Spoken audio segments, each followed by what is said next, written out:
Assalamualaikum warahmatullahi wabarakatuh. Perkenalkan, nama saya Novan Jeraldi Captain dengan NPM 237002054. Di sini saya akan mengerjakan praktikum elektronika daya, yaitu dengan mencari sinyal PWM dan juga SPWM. Oke, untuk mencari sinyal pulse dan juga sinyal sinusoidal pulse itu harus punya extensionnya, karena disesuaikan dengan pengarahan itu harus menggunakan osiloskop langsung gitu, dengan menggunakan Arduino sebagai third party atau extensionnya. Nah, di MATLAB itu tuh ada, di MATLAB tuh, tapi harus ada extensionnya. Jadi kita coba dulu download, itu download di home, terus kita ketik add-ons, terus kita ketik get hardware.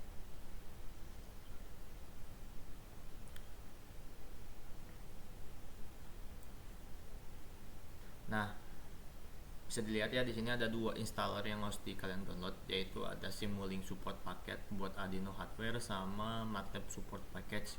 Jadi ini beda ya, ada yang dari MATLAB-nya, ada yang Simulink-nya gitu. Jadi biar enak. Kadang kalau misalnya ada yang berkait dengan coding kan itu pasti bakal berkaitan dengan Arduino. Jadi harus download dua-duanya seperti itu. Cuma kita akan menggunakan dua-dua ini, salah satunya yang ini di Simulink-nya. Karena kita tuh bertujuan untuk mencari pulse dari si Arduino itu ada berapa, nanti keluar sinyalnya itu ke si osiloskop. Tapi itu bisa menjadi dua opsi, bisa menggunakan scope, bisa menggunakan osiloskop langsung gitu secara hardware. Oke, kalau sudah berarti kita langsung saja kerjakan. Di sini kebetulan ada yang namanya cara yang paling simple. Ada cara yang paling simple, yaitu dengan menghitung duty cycle. Jadi nanti itu output dari pengeluarannya itu bisa sampai 31 kHz seperti itu. Nah, yang pertama kita buka konstan dulu. Konstan ini tuh hasil dari penghitungan antara pembagian dari si cycle.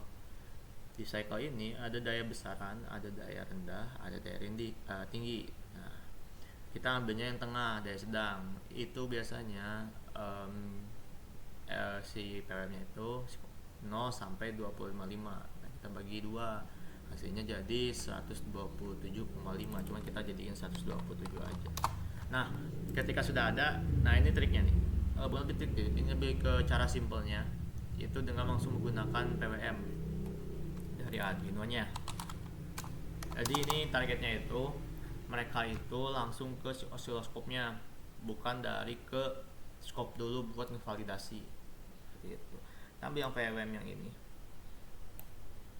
Nah, untuk frekuensinya ini kita hanya perlu menyesuaikan pin number dan juga hertznya ada berapa. Ini kita bisa lihat di hub.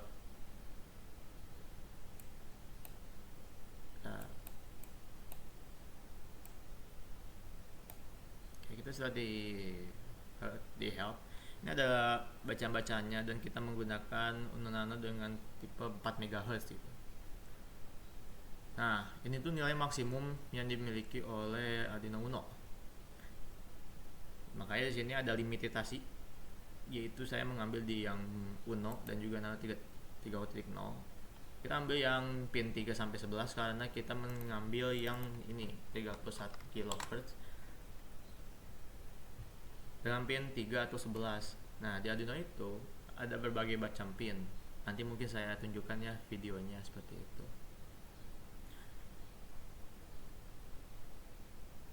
Oke. Kita masukkan ke sini. Lalu kita ganti pinnya menjadi pin 3 dengan hertznya itu 31372,55. Terus kita apply.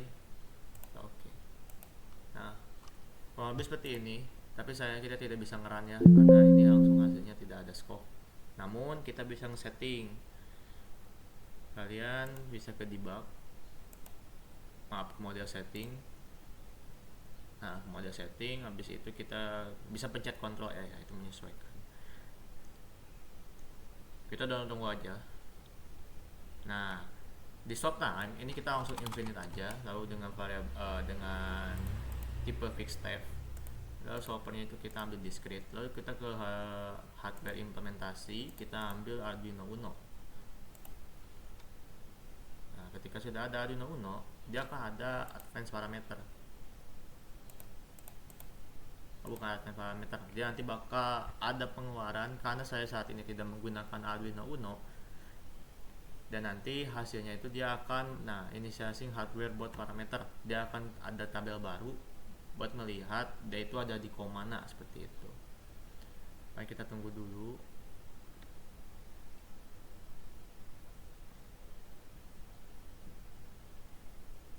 Agak sedikit lama ya.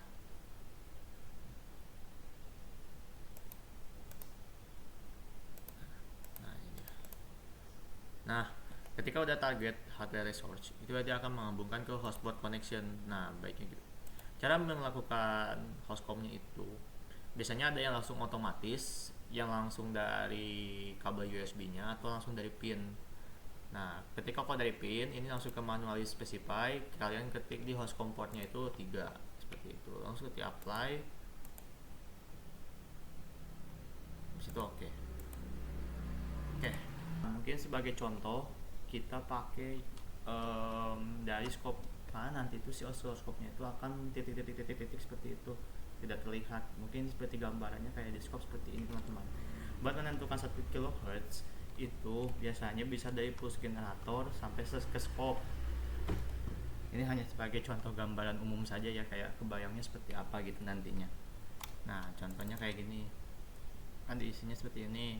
Masukin aja ke sampel base, dia amplitudenya 50, periode number sampelnya itu 10, pulse-nya 5, sampai ke sample time-nya itu harus 0,001 atau 100.000 gitu. Kita apply, habis itu kita ke scope, kita play. Nah, lalu kok kayak gini hasilnya itu. Karena kenapa? Ini bisa menjadi salah satu gambaran nanti pada saat teman-teman di oscilloscope. Nah, kalau misalnya kita zoom scale, ini merupakan hertz-nya, PWM-nya, ini pulse-nya masing-masing ada. Oh, misalnya ini agak ke atas agak banyak. Jadi kita harus ada scroll ke atas itu agak sedikit lama. Jadi mungkin di gambarannya nanti akan ditunjukkan ke video dari yang saya buat. Sudah, baik, seperti itu aja untuk settingannya. Teman-teman bisa langsung lihat video yang saya tampilkan di video selanjutnya. Itu merupakan hasil verifikasi dari PWM gitu dengan menggunakan Arduino melalui oscilloscope seperti itu. Nah, bisa dilihat di situ ada grafik dari oscilloscope tersebut. Nah, di mana oscilloscope tersebut ini tersambung ke laptop dengan codingan yang tadi saya buat melalui pensambungan Arduino Uno dari pin 3 dan grounding sehingga masuk ke tabel ini. Sehingga oscilloscope pada PWM-nya itu bisa terlihat bahwasanya itu merupakan titik-titik dengan total 31 kHz. Makanya itu sangat sesuai dengan ketentuan di help seperti itu. Oke, sekarang kita lanjut ke SPWM. Nah, buat di SPWM ini kan biasanya yang tadi mah kan cuma pakai pulse saja. Sekarang ada sinusoidanya. Mungkin sekarang mah kita tambahin lagi repeating sequence. Lalu habis itu kita tambahin sine wave. Habis itu operator, habis itu scope, dan yang terakhir itu ada si digital output.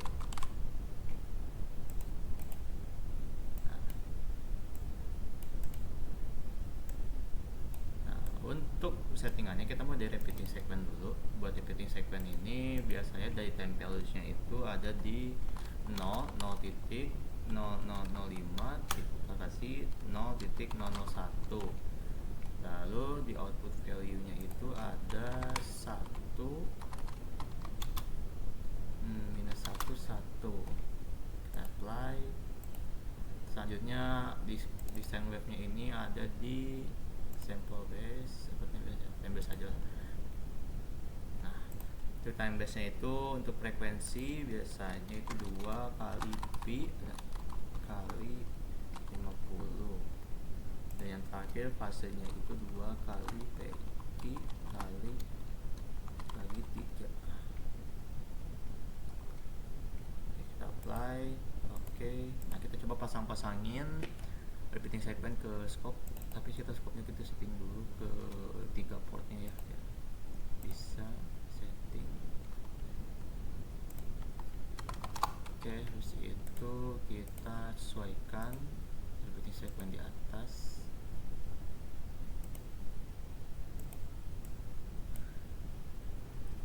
Selanjutnya dia nanti nyambung ke sini, dia ke sini juga, ini ke sini, terakhir ini ke sini. Nah, seperti ini sih untuk secara kurang lebih rangkaiannya. Kita fokusnya di sinusoidal soalnya.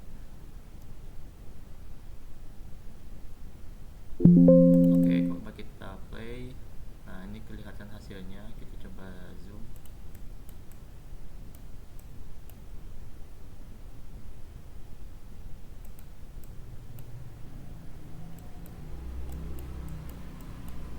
Nah, bisa dilihat ya, ini merupakan rangkaian sinusoidal yang dimana SPWM ini berfungsi untuk motor AC seperti itu.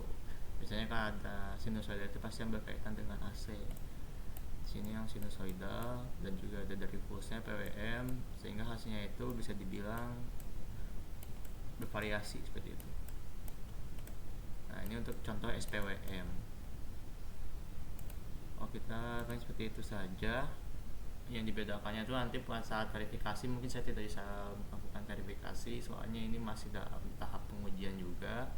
Di sini saya tag videonya itu sebelum verifikasi di SPWM-nya. Paling sekian yang saya dapat sampaikan. Mohon maaf ada tutur kata yang kurang berkenan. Assalamualaikum warahmatullahi wabarakatuh.